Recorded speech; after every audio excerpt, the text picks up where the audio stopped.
You ever see someone fall from grace so hard it feels like karma itself is standing on your porch holding the receipts? That's exactly what ran through my mind the day Karen Peaton got her certified letter. Her hands actually shook, which was wild considering nothing ever seemed to rattle that woman, not even the tornadoes we get out here.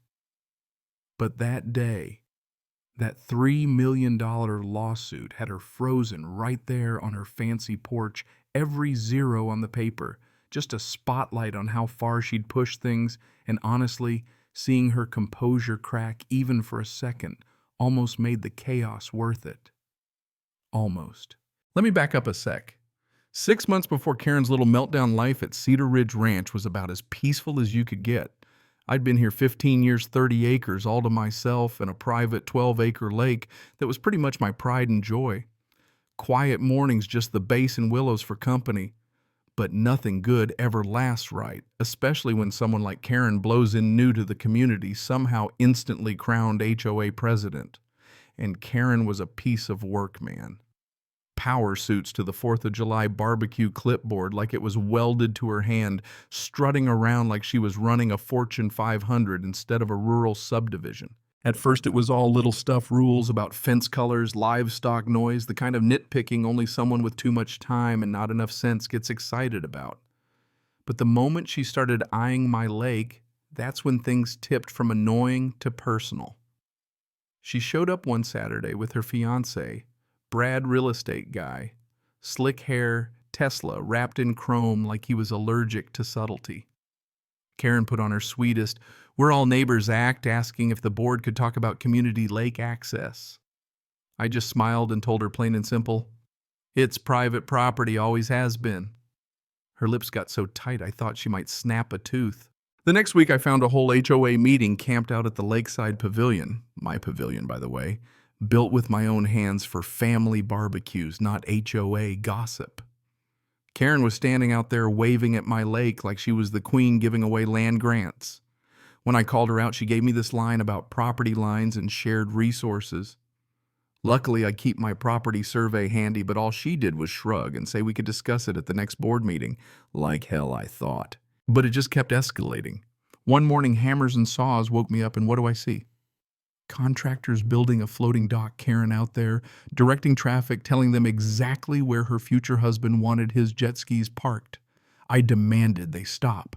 She whipped out this folder and waved around some emergency HOA resolution that claimed authority over all water features. Total nonsense, of course, but by the time I got the sheriff involved, she'd already filed her little stunt while I was out of town. Some common area precedent clause, please. It bought her just enough time for things to spiral. So there it was, week after week, more contractors now building a beach area with imported sand, then a fancy gate with a combination lock she only shared with her favorite HOA cronies. Neighbors who used to fish were told the lake was under renovation for safety. Meanwhile, Brad treated my shoreline like his own private party zone every weekend, music echoing off the water, all-night blowouts, the works. The night it all broke open, I'd finally had enough. Brad's latest party had 50 people, none of them invited by me. I found Karen decked out in a white sundress, holding a champagne flute, and laughing like she'd just won the lottery. I told her to leave. She laughed right in my face and announced to the crowd that I was just a bitter old man trying to hoard resources. Brad swaggered up, spray-tanned, grinning, put his hand on my shoulder, and told me maybe it was time I found somewhere quieter to live. Karen's gifted me lake access as an engagement present, he said, like I was supposed to be happy for them. The crowd kind of froze, unsure who was crazier. I didn't sleep that night. Instead, I started digging property records, HOA bylaws, every document I could get my hands on. What I found made me sick. Karen hadn't just bent the rules, she'd forged my signature on a fake easement, filed it with the county, and even faked witness signatures. The notary stamp totally bogus. Next morning, I was camped out at my lawyer's office. Janet Morrison, property law legend, took one look and basically said, "This isn't just an HOA spat. This is criminal. We gotta work fast." By that evening, we drafted a cease and desist delivered to Karen at the next board meeting. Her face went sheet white. Brad's smirk flickered, but Karen doubled down. She sent me a threat on HOA letterhead, sue the board, and she'd hit every homeowner with special assessments to cover legal fees. She wanted to turn my neighbors against me, but instead, folks started asking why she needed a war chest if everything was so above board. When she ignored our letter, Janet filed the big guns $3 million lawsuit, 60 pages of violations, every forged doc, every illegal construction, every last detail. Karen got served at her engagement party process server, said she laughed until she saw the number, then dropped her champagne glass so hard it shattered on her marble patio. Her lawyer was a joke, not even in the right league. At the hearing, he tried to claim HOA presidents have broad authority. The judge, Harold Brennan, was having none of it. He'd read the evidence, saw the forgeries, and asked Karen point blank if she filed them. She danced around it, but her good faith defense crumbled the moment Janet started presenting the real story. Survey maps proved the lake was mine. Bank records showed HOA funds went straight into those illegal builds, and a handwriting expert demolished the signature forgery. When Brad took the stand, he straight up said Karen promised him the lake as an engagement gift, and he'd already marketed it to his clients. He turned on her in a heartbeat. When Karen finally took the stand, she tried to paint herself as the hero, talked about community improvement, called me selfish, claimed the lake was abandoned. Janet just kept asking about those signatures, and you could watch Karen's whole story unravel in real time, stammering, contradicting herself, finally admitting she didn't recall the specifics.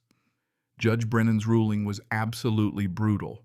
Full damages, referral to the DA for criminal prosecution, permanent injunction, all her illegal builds removed at her expense. The courtroom was dead silent as he read the verdict, $3 million. Karen just about collapsed, grabbing the table for support, her perfect hair wilting, mascara running. When the judge asked if she understood, she just nodded, no words left. And that wasn't even the end. Brad bolted on the phone with his own lawyer, probably to figure out how to break the engagement. The last thing I heard was Karen whispering to her attorney, "How do you lose everything over a lake?" His answer, "Fraud has consequences." 2 weeks later, the criminal charges landed: felony forgery facing 5 years in prison and $200,000 in fines.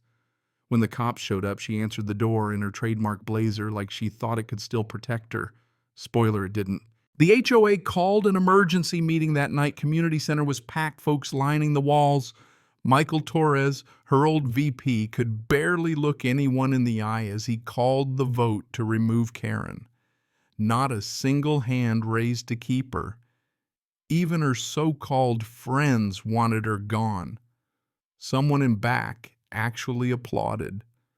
The board voted to audit finances, reverse all of Karen's lake decisions, and get this, she tried to show up halfway through out on bail. Security, following the new restraining order, turned her away, but not before she threw a screaming fit in the parking lot. Videos went viral on the neighborhood Facebook group.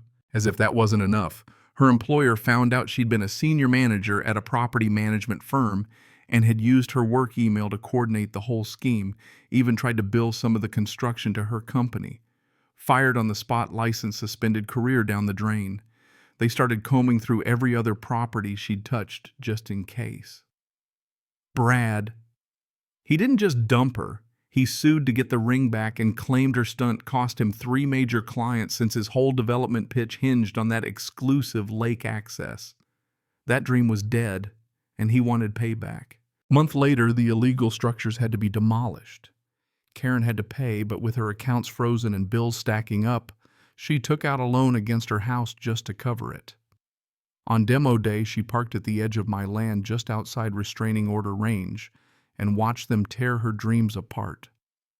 When I got the final invoice, nearly $100,000 just for the removal, I sent it straight to her lawyer on top of everything else. Her financial ruin was complete: $3 million in damages, $200,000 in fines, legal fees, loans, everything. Over $4 million gone.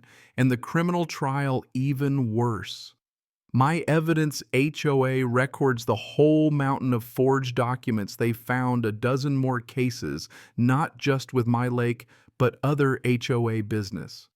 3 days before sentencing, I spotted Karen at the grocery store buying off-brand cereal, her fancy wardrobe swapped for faded jeans and a sweatshirt. She ducked away, but the defeat on her face was plain as day. House went up for sale, price to move realtor sign right next to the HOA violation for her overgrown lawn, which was rich considering how strict she'd always been about that stuff. By sentencing, the courtroom was packed. Karen, once the queen bee, barely managed a whisper as she pleaded guilty to avoid a longer stretch. Judge Vega gave her 3 years, 2 suspended, 1 year in jail, plus probation and fines. She begged for house arrest, said she'd lose everything if she went to prison. Judge didn't even blink, just reminded her cold as ice fraud has consequences. Last thing I saw was Karen in handcuffs, sobbing as they led her away. And that, folks, is how the queen of the HOA lost her crown, her freedom, and her fortune all over a lake she never owned. Makes you wonder, where's the line between community and control, and how far would you go if someone tried to take what's yours? Let me know down in the comments. Who was right? Who was wrong? And what would you have done if you were in my boots?